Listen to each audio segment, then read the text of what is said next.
വട്ടിയൂർക്കാവിലെ പ്രചാരണ പരിപാടികൾ തുടങ്ങുകയാണ്. അവിടുത്തെ സ്ഥാനാർത്ഥി ആർ ശ്രീലേഖ അവിടെ ചുവരെഴുതുന്നു, അതിന് നേതൃത്വം നൽകുന്നു. നേരത്തെ നേമത്ത് ബി.ജെ.പിയുടെ സംസ്ഥാന അധ്യക്ഷൻ രാജീവ് ചന്ദ്രശേഖർ നേരിട്ടെത്തി ചുവരെഴുത്തിൽ പങ്കാളിയായിരുന്നു. നേമത്തെ സ്ഥാനാർത്ഥി രാജീവ് ചന്ദ്രശേഖറാണ്. താമര വരയ്ക്കുന്നതുൾപ്പെടെ അവിടെ നിന്ന് കണ്ടതാണ്.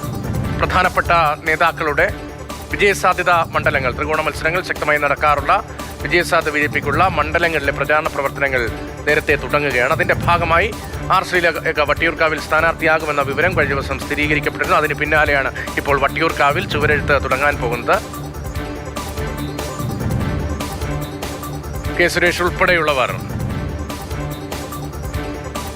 ബി.ജെ.പി നേതാക്കൾ, ജില്ലയിലെ പ്രധാനപ്പെട്ട നേതാക്കൾ, സംസ്ഥാന നേതാക്കൾ ഉൾപ്പെടെ പരിപാടിയിൽ പങ്കെടുക്കുന്നു. പ്രശാന്ത് കൃഷ്ണന്റെ. പ്രശാന്ത്, ഇത് ഔദ്യോഗികമായ തെരഞ്ഞെടുപ്പ് പ്രചാരണ തുടക്കമാണോ? ബി.ജെ.പിയുടെ അതാത് മണ്ഡലങ്ങളിൽ മത്സരിക്കുന്ന സ്ഥാനാർത്ഥികളുടെ ചുവരെഴുത്ത് നേരത്തെ തന്നെ തുടങ്ങിയിരുന്നു.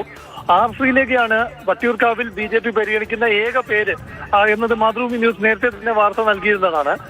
അപ്പോൾ അത് ശരിവയ്ക്കും വിധമാണ് ഇന്നിപ്പോൾ വട്ടിയൂർക്കാവ് മണ്ഡലത്തിൽ ബി.ജെ.പിയുടെ തെരഞ്ഞെടുപ്പ് പ്രചാരണ പ്രവർത്തനങ്ങൾ തുടങ്ങുന്നത്. അത് ആർ ശ്രീലേഖ തന്നെയാണ് ചുവരെഴുതിക്കൊണ്ട് തുടങ്ങുന്നത്. അത് അപ്പോഴും ആർ ശ്രീലേഖയുടെ പേരെഴുതിയല്ല അവർ തുടങ്ങുന്നത്, താമര ചിഹ്നം വരച്ചുകൊണ്ട് എൻ.ഡി.എയുടെ മുദ്രാവാക്യം എഴുതിക്കൊണ്ടുള്ള തുടക്കമാണ്. കാരണം ബി.ജെ.പിയുടെ പാർലമെന്ററി ബോർഡ് ഡൽഹിയിൽ ഈ മാസം 12-ന് മാത്രമേ ചേരുകയുള്ളൂ.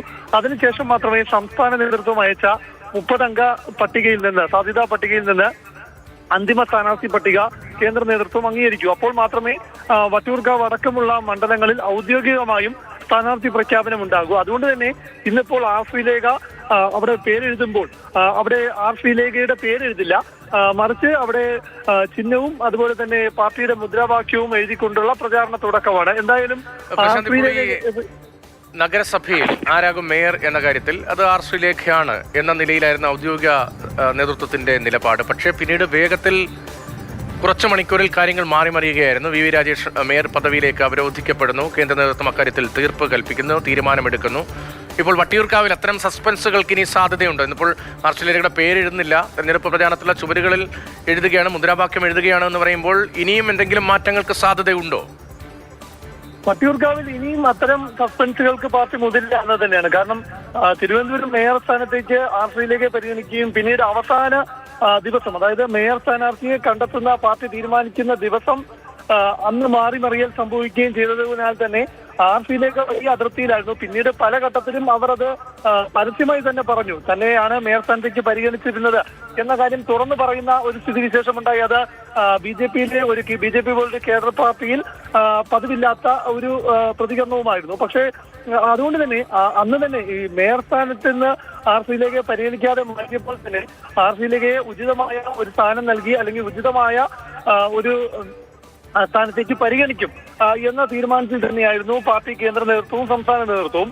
അതിന്റെ അടിസ്ഥാനത്തിലാണ് വട്ടിയൂർക്കാവിൽ ആർ ശ്രീലേഖ സ്ഥാനാർത്ഥിയാകുമെന്ന് അപ്പോൾ തന്നെ ഏറെക്കുറെ ചിത്രം വ്യക്തമായതാണ്. എന്നിരുന്നാൽ പോലും ഇനി ഞാൻ 5 വർഷത്തേക്ക് ആണ് ജനങ്ങൾ എന്നെ കൗൺസിലർ ആക്കിയത്, അതുകൊണ്ട് തന്നെ നഗരസഭാ കൗൺസിലർ എന്ന നിലയിൽ തന്നെ 5 വർഷവും തുടരും, ഇനിയൊരു മത്സരത്തിനില്ല എന്ന് ആർ ശ്രീലേഖ പറഞ്ഞപ്പോൾ തന്നെ അത് അവർക്കുള്ളിലുള്ള ഒരു പരാതിയുടെ പ്രതിഫലനമായിരുന്നു. പക്ഷേ സംസ്ഥാന നേതൃത്വം ആർ ശ്രീലേഖയെ നേരിൽ കണ്ട് തന്നെ പല ഘട്ടങ്ങളിലായി ഈ വിഷയങ്ങൾ ബോധ്യപ്പെടുത്തുകയും അങ്ങനെ ആർ ശ്രീലേഖയെ വട്ടിയൂർക്കാവിൽ മത്സരിപ്പിക്കാനാണ് പാർട്ടി ആഗ്രഹിക്കുന്നതെന്നുള്ള കാര്യം ബോധ്യപ്പെടുത്തുകയും അതിന്റെ എല്ലാം അടിസ്ഥാനത്തിൽ ഒടുവിൽ ആർ ശ്രീലേഖ മത്സരത്തിന് സന്നദ്ധമാവുകയും ചെയ്തു. അതിന്റെ അടിസ്ഥാനത്തിലാണ് വട്ടിയൂർക്കാവ് മണ്ഡലത്തിലേക്ക് ആർ ശ്രീലേഖയുടെ പേര് ഡൽഹിക്ക് അയച്ച പട്ടികയിൽ പോയിട്ടുള്ളത്. എന്തായാലും ആർ ശ്രീലേഖ ഇന്നിപ്പോൾ വട്ടിയൂർക്കാവ് മണ്ഡലത്തിലെ തെരഞ്ഞെടുപ്പ് പ്രചാരണ പ്രവർത്തനങ്ങളാണ് തുടക്കമിടുന്നതെങ്കിൽ പോലും ആർ ശ്രീലേഖ തന്നെയാണ് അവിടെ സ്ഥാനാർത്ഥി എന്ന കാര്യം ഏറെക്കുറെയല്ല പൂർണ്ണമായും വ്യക്തമാണ്.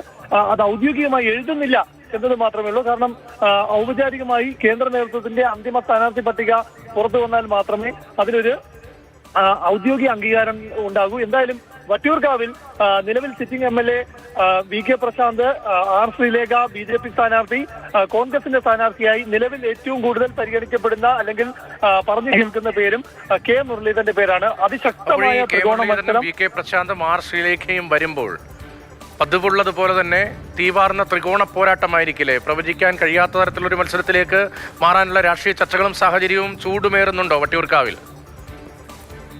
കഴിഞ്ഞ തെരഞ്ഞെടുപ്പിൽ നിന്നും വളരെ വ്യത്യസ്തമായി, അതായത് 2021 തെരഞ്ഞെടുപ്പിൽ VK പ്രശാന്തും VV രാജേഷും ബീഹാ നായരുമാണ് മത്സരിച്ചത്. ആ തെരഞ്ഞെടുപ്പിൽ നിന്ന് വളരെ വ്യത്യസ്തമായ ഒരു സ്ഥാനാർത്ഥി ചിത്രമാണ് ഇത്തവണ.